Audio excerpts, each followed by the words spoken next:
Ladies and gentlemen, boys and girls, children of all ages, welcome to Robert's Report Show. I'm your host, Robert. Alright, just got completed with the AEW Revolution pay-per-view. These Sunday night pay-per-views can get a little long, so I actually finished the last two matches this morning. Figured go ahead and run down the card real quick here. So we had two pre-show matches, known as 0 Hour. We had the 12-man tag, Bang Bang Scissor Gang, Anthony Bowens and Max Caster, the Acclaim, teaming with Billy Gunn, Austin Gunn, and Colten Gunn and Jay White, going up against the team of Jay Lethal, Jeff Jarrett, Private Party, Isiah, Kassidy, and Marq Quen, Satnam, Singh, Willie, Mack, with Karen, Jarrett, and Sonjay Dutt at ringside. Overall, pretty decent little match. It's just clustery because there's so many people involved in it. The Bang Bang Scissor Gang gets the victory. I end up giving it 3-star. I know the idea of it was to get the 6-man titles on the card without being defended, to take away from other title matches. So that's why they put this kind of match together. But sometimes less is more. Next up, we had a women's tag match. Kris, Statlander, and Willow Nightingale going up against Julia Hart and Skye Blue. Julia Hart, the current TBS Women's Champion, which I understand why that title wasn't on the line tonight, taken away from the women's title, but you wanted the champion on there. So Kris Statlander, former champion, her and Willow Nightingale teaming up. Again, just like the first match, decent little match. Basically a pre-show style match, a weekly show match. I ended up giving it 3 stars as well, with Kris Statlander and Willow Nightingale getting the victory. Now the main card of AEW Revolution. Overall, top to bottom, completely delivered. We thought the matches would be good that were good. Some of the undercard matches actually were pretty decent. When you have 3 4-star matches and then another 2 matches that were 3 3/4, yeah, it's one of the top pay-per-views in AEW history. So it's one of those things where AEW delivers so hard on the pay-per-views, but yet they're 4 hours long. They get over so late on a Sunday night that yeah, sometimes it's hard to stay up for it and get up the next morning and get work.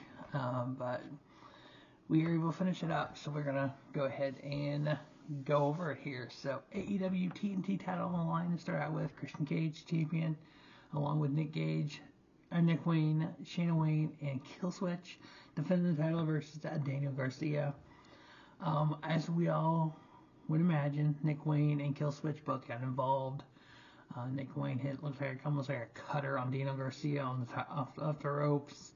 Killswitch chokeslammed Daniel Garcia, so it was literally 3-on-1 for most of the match.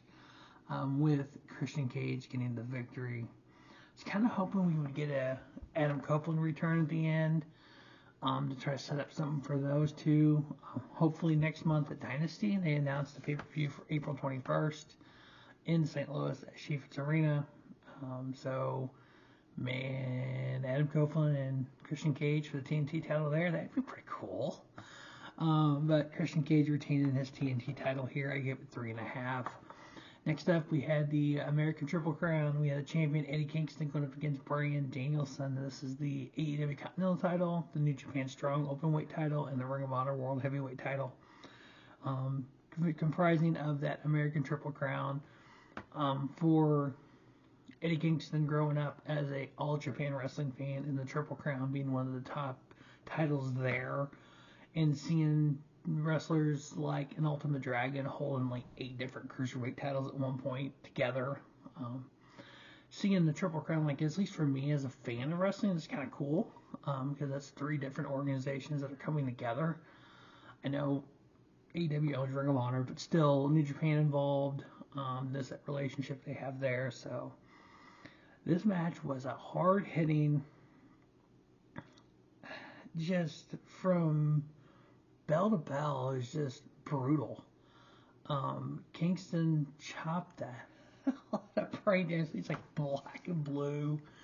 And Bryan Danielson, one of the best technical wrestlers in pro wrestling, or as Renee Paquette called him, Daniel Bryan.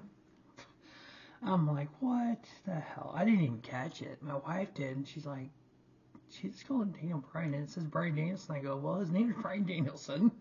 That was his WWE name, Daniel Bryan, and it's Renee Paquette. So who, it's like, okay, duh.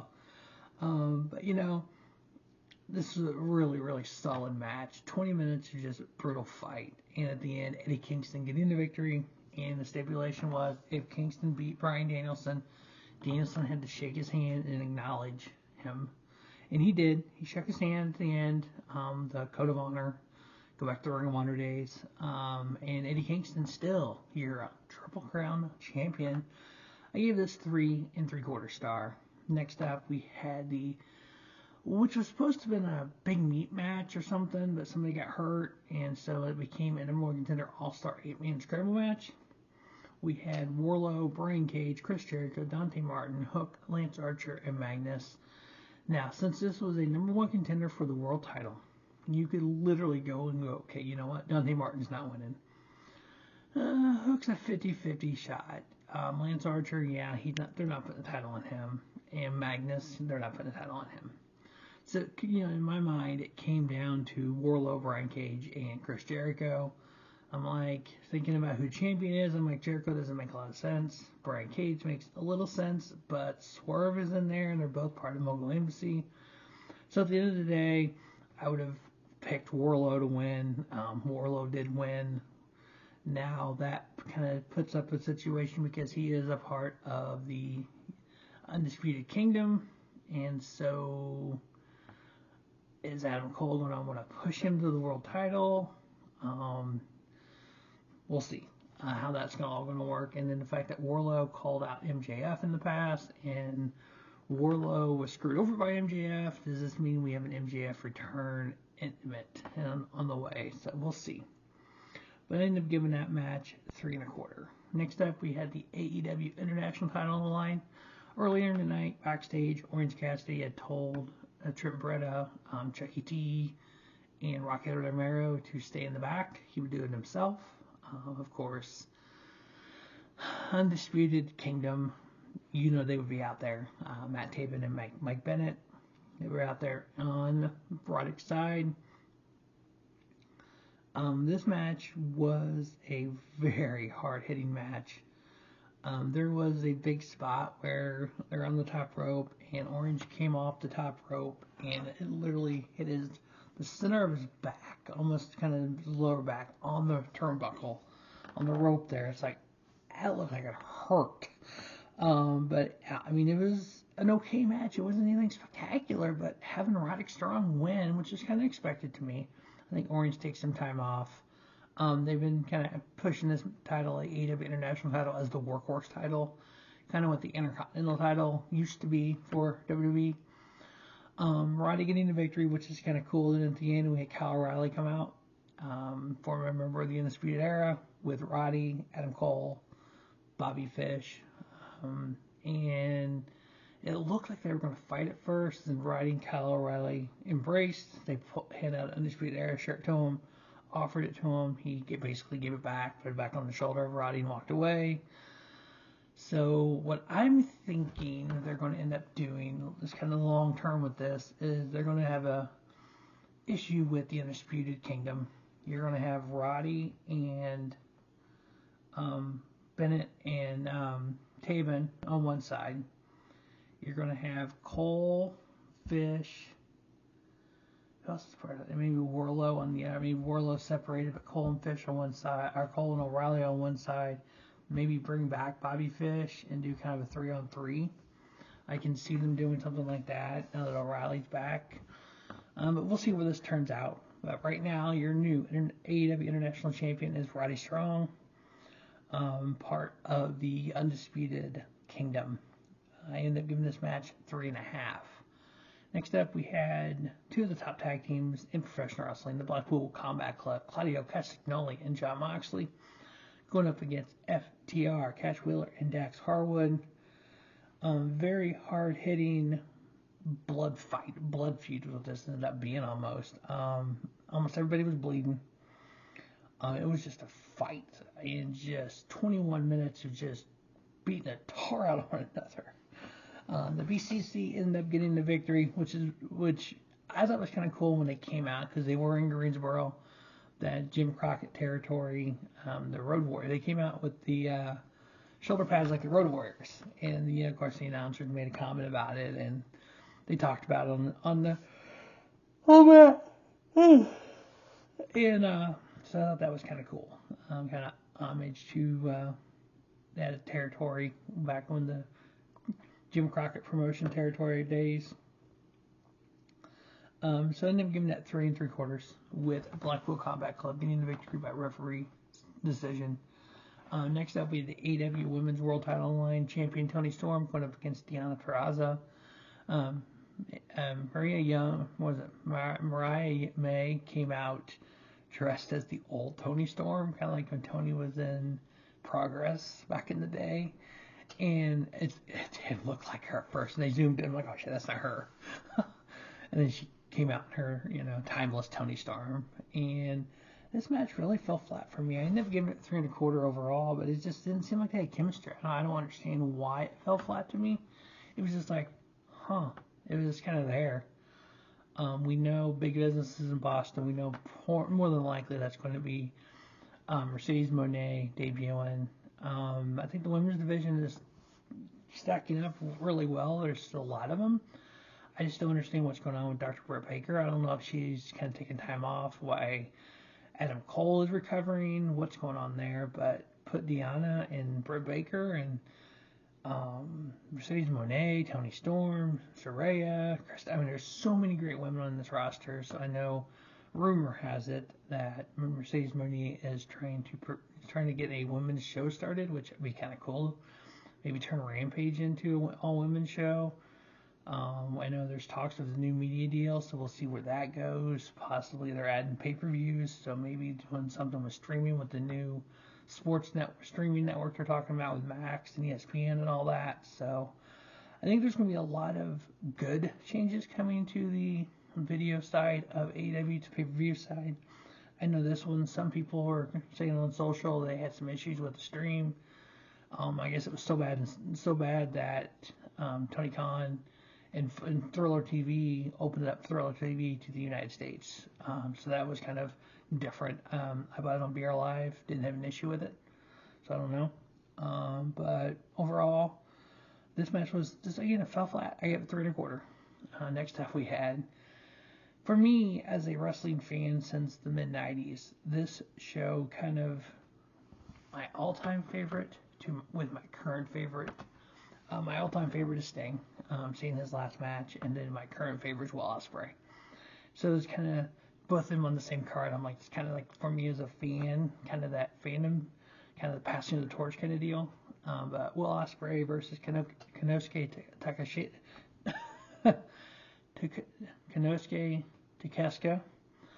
or as MJF will call him, Takeshita. But Takeshita and Will Ospreay, both part of the Don Callis family, both superior wrestlers. Both of them made names for themselves in Japan under 2 different organizations, DDT and New Japan Pro Wrestling. This was a physical, aerial, hard-hitting, an amazing, absolutely a freaking amazing match. Will Ospreay hit almost kidney first on the turnbuckle, and it immediately bruised. And it looked horrible. These two just took it to one another. I love the fact that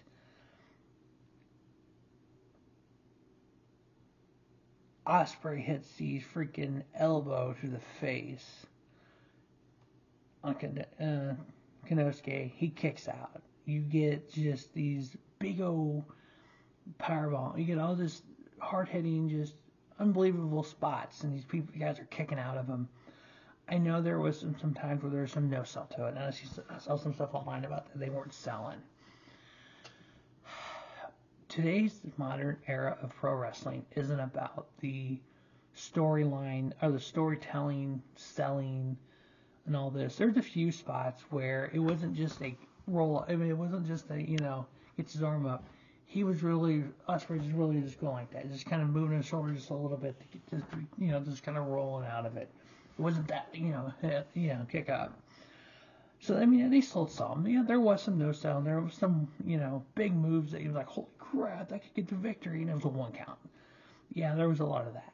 But modern pro wrestling, that's what it is. There's tens of thousands of pro wrestling matches a year. There's only select few that are 4-star or higher. And so, Will Ospreay hitting Styles Clashes, hitting his End Blade, hitting the Stormbreaker, and Konosuke kicking out at 1. Konosuke hit 3 KOs on knockouts on Ospreay. Ospreay kicked out. They were blocking moves. It was just, if your goal when you watch pro wrestling is to have that on the edge of your seat moment, what are they going to do next? What big move are they going to hit next? It's going to be this is the match. I ended up giving it 4 3/4. Wasn't quite to the level of 5-star for me. 4 3/4. One of the best matches of the year, obviously. It'll go down probably top 20 match of the year for AEW for sure. But Will Ospreay getting the victory. So having Will Ospreay full time in America in AEW, that's going to be fun. Next up, we have the triple threat match for the AEW World Title. We had champion Samoa Joe versus Adam Page versus Swerve Strickland. This match was damn good. This match reminded me of some of the great triple threats we've seen in pro wrestling. Benoit, Tripp, Shawn kind of matches where you had different agendas for different people. The problem is, though, with this match, Page's agenda was more not to win the world title, but to screw Swerve Strickland out of the world title. That's what it seemed like. And there was times it was like he's grabbing the belt and trying to hit somebody with it because obviously triple threats are no disqualification. And it's like, dude, actually do something with it. Other than that, it was just like it was more Swerve wanted to win, but he wanted to beat Page. Page wanted to screw Swerve. Oh yeah, Samoa Joe's in the match. That's kind of how I read the match. But overall, it was good. Don't get me wrong. I give it 4 1/4. Samoa Joe getting the victory, tapping out Adam Page. They actually made the statement: did Page tap out, or did he tap out to screw over Swerve Strickland? I'm like, oh my gosh. So I actually think the Page Strickland storyline might continue, which, hey, I'm all for that. But then we know that the new number 1 contender for the world title is Willow. So we get Samoa Joe versus Willow. I'm assuming at Dynasty, which, hey, I might go to it, so it might not be too bad. But then main event, which it should have been, we had the AEW World Tag Titles on the line in a tornado match. Tornado match means basically no disqualification, anything goes, no tags, just 4 guys are fighting. We had Darby Allin and Singh, AEW World Tag Team Champions, going up against the Young Bucks, the EVPs, Matthew Jackson and Nicholas Jackson. Had some dignitaries come out. You had Ric Flair come out, which you knew he would. And then the guest timekeeper. The Dragon, Ricky the Dragon Steamboat. It's like, holy crap. You knew they were going to get involved too. You had Magnum TA at ringside, Nicola Koloff at ringside, and Scotty Riggs, 1/2 the American males. It's like, okay, you got 2 of the greatest of all time. Oh yeah, Scotty Riggs. Oh, that was hilarious. The fact that Sting's sons came out dressed as Sting of the past. His one son came out dressed as Surfer Sting, the Sting that I fell in love with. And then the other son came out dressed as a Wolfpack Sting.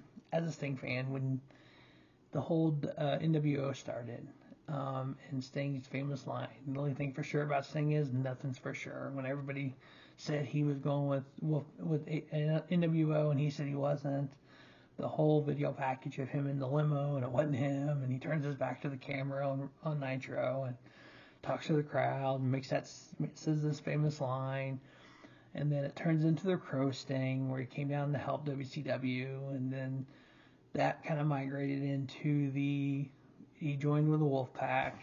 I became a Wolfpack fan at that time.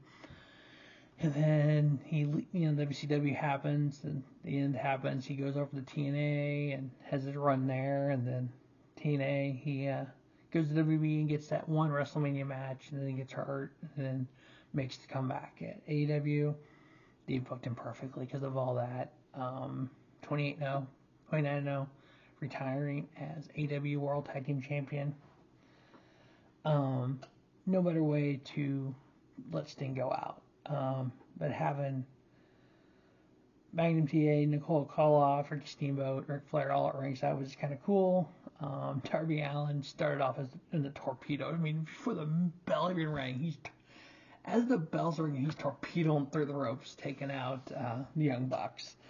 JR said that little bastard is fearless, talking about Darby Allin, calling him a little bastard. I'm like, that's awesome. But yeah, these guys, it was a little over the top when it came to weapons. You had chairs, you had tables, you had glass, you had the bat, you had ladders. There were spots off the stage where I think it was Nick Jackson and Sting go through a table on one side. They throw Darby through a table on the other side. There was three panes of glass total. One of them got Sting whacked it with the bat and it shattered. The other one was they had a pane of glass sitting on the table. So hey, I'm a GCW fan, so I'm all about glass when it comes to some matches. I'm like, okay, I can see where they're going with this. Nick is laying on the glass, or standing in front of the glass. Darby's climbing this 20-foot ladder in the ring. As Darby dives off, Nick pulls Matt off the glass, and back first goes Darby Allin through the glass, through the tables. It was nasty. Multiple table spots. Sting took two or three big table spots and went through a thing of glass. He took a table spot and got up. I mean, just boom, up, no sell. Which sometimes, the way that flow of that match was kind of that when Hogan would get the ropes or Warrior and hook up, and when Sting would go like that, that's kind of that comeback part, that face comeback part, and I had no issue with that in that spot in the match. But at the end of the day, Sting makes Matt Jackson tap out, and you're still your tag team champions, Darby Allin and Sting. I give it 4-star. I see some stuff online, 4 3/4, 5-star. I'm like, no, you gotta. For me at least, I'm a 4-star with it. It was a damn good match. It was a very cinematic match, I guess. Maybe not the right word to use there, but kind of the weapons and everything that you needed to get the match off right. So for me, 4-star match. The world title match for me, 4 1/4. Kassidy and Ospreay, 4 3/4. I've seen some 5-star online. The FTR BCC, 3 3. 3 on the Triple Crown title match. Eddie Kingston, Bryan Danielson. Overall, phenomenal pay-per-view.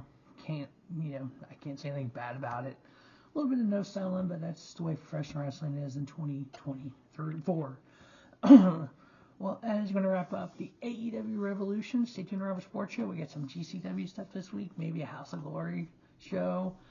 As always, thanks for watching Robert Sports Show, and don't just have a great day. Have a spiffy day. Robert Sports Show, your YouTube leader in sports channel content.